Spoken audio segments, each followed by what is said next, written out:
Hello friends, இன்றைக்கான வீடியோவில் நம்ம பார்க்க போகிறது என்னென்னா, ஒரு சைலோ காருங்க இது. சைலோ காரில் உள்ள பிரேக் ட்ரம் இது. இன்றைக்கான வீடியோ கொஞ்சம் முக்கியமானதாக தான் இருக்கும்.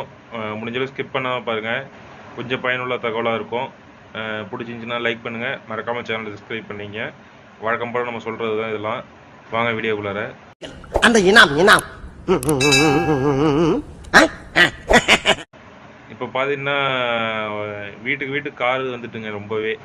அதாவது வாடகை காராக இருக்கட்டும், சொந்தமாக நிறைய பேர் கார் வாங்கி யூஸ் பண்ணுறீங்க. இப்போ கார் வாங்கி யூஸ் பண்ணுறவங்க ஒரு ஒரு 2 வருஷம் 3 வருஷம் வருஷ கணக்காக ஆனால் எல்லாமே தேய்மானம் அடையுங்க. அது மனுஷனாக இருந்தாலும் சரி, மிஷினரிஸாக இருந்தாலும் சரி. அதாவது இந்த காரில் வந்து நீங்கள் பிரேக்கை வந்து அதிகமாக அழுத்துவீங்க. எமர்ஜென்சியில் அழுத்தி தான் செய்யணும், அதை வந்து தப்பு சொல்லலை. இப்போ நீங்கள் அதை அழுத்துறதுனால உள்ளுக்குள்ளார என்ன ஆகுனா, இந்த இதுதான்